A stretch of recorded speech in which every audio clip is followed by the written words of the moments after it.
Chapter 6 algebra MCQ கொஷின்ஸை நல்லா read பண்ணிக்கோங்க. பைனாமியல்னா என்ன அப்படின்னு நல்லா தெளிவாக பார்த்துக்கோங்க. ஸ்டெப் 2ல் அந்த டெஃபினிஷனை ரீகால் பண்ணிக்கோங்க. ஸ்டெப் 3 அனலைஸ் பண்ணுங்கள் ஒவ்வொரு ஆப்ஷனையும். ஆப்ஷன் பியில் பார்த்தோம்னா 2 டேர்ம்ஸ். எஸ், பைனாமியல் எப்பொழுதுமே எக்ஸாக்ட்லி 2 டேர்ம்ஸ் இருக்கும். ஃபார் எக்ஸாம்பிள் எக்ஸ் ப்ளஸ் 5 இருக்குது, 2a மைனஸ் 3b. எக்ஸுங்கிறது ஒரு டேர்ம், ப்ளஸ் 5ங்கிறது ஒரு டேர்ம், 2aங்கிறது ஒரு டேர்ம், மைனஸ் 3b அப்படிங்கிறது ஒரு டேர்ம். மைனஸ் ப்ளஸ்ஸை தனித்தனியாக நம்ம சொல்லக்கூடாது. அந்த மைனஸ் ஆர் ப்ளஸ் கூட ஏதாவது வேரியபிள் இருக்குது, நம்பர் இருக்கலாம், அதையும் நம்ம கம்பைன் பண்ணி தான் சொல்லணும். ஸோ ஆப்ஷன் பி தான் கரெக்டு. 2 டேர்ம்ஸ் பைனாமியல் அப்படிங்கிறது. ஆப்ஷன் சி பாருங்கள், 2 variables. This is incorrect because binomial does not need to have 2 variables. தேவை கிடையாது.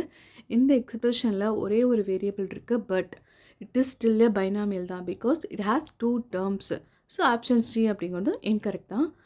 ஆப்ஷன் டி பார்த்தோம்னா நன் ஆஃப் த அபோவ் அப்படின்னு இருக்கும். ஆல்ரெடி ஆப்ஷன் பிங்கிறது பைனாமியல் கரெக்ட் அப்படின்னு நம்ம ஃபைண்ட் அவுட் பண்ணியிருக்கோம். ஸோ அந்த ஆப்ஷன் தவறான ஆப்ஷன். ஸோ ஃபைனல் ஆன்சர் என்ன? 3னா 1, பைனா 2, ட்ரைனா 3. தட்ஸ்